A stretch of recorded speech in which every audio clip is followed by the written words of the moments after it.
कामठी जिल्हा परिषद गटात राजकीय धुरळा उडाला असून निवडणुकीचं चित्र आता स्पष्ट होऊ लागले। एका बाजूला राष्ट्रवादीचे उमेदवार अश्विनी पाटील यांनी प्रचारात मोठी आघाडी घेतल्याचं दिसत असतानाच दुसऱ्या बाजूला भारतीय जनता पार्टीच्या उमेदवारीवरून मराठा समाजात नाराजीचं सूर उमटत आहे। राष्ट्रवादी काँग्रेसच्या उमेदवार अश्विनी पाटील यांनी गावभेटच्या माध्यमातून प्रचाराचा धडाका लावला आहे।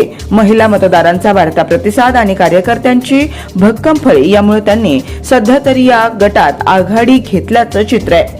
कामठी जिल्हा परिषद गट हा ओपन वर्गासाठी असताना भारतीय जनता पार्टीनं येथून ओबीसी उमेदवार विमल तानाजी खताळ यांना रिंगणात उतरवले।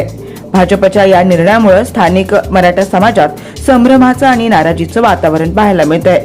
खुला प्रवर्ग असताना मराठा समाजाला डावललं गेलं अशी भावना समाज बांधवांमध्ये निर्माण होताना दिसतेय। या नाराजीचा थेट परिणाम मतदानावर होणार का आणि ही नाराजी दूर करण्यात भाजपला यश येणार का हे पाहणं आता महत्त्वाचं ठरणार आहे। एकूणच अश्विनी पाटील यांचा वाढता प्रभाव आणि भाजपच्या उमेदवारीवरून निर्माण झालेली अंतर्गत नाराजी यामुळे कामठी गटाची लढत आता अत्यंत चुरशीची झाली आहे। मतदार विकासाला साथ देणार की जातीय समीकरणांना हे येणारा काळच ठरवेल। Bureau report, Jansabut news, Kamthi Mohol.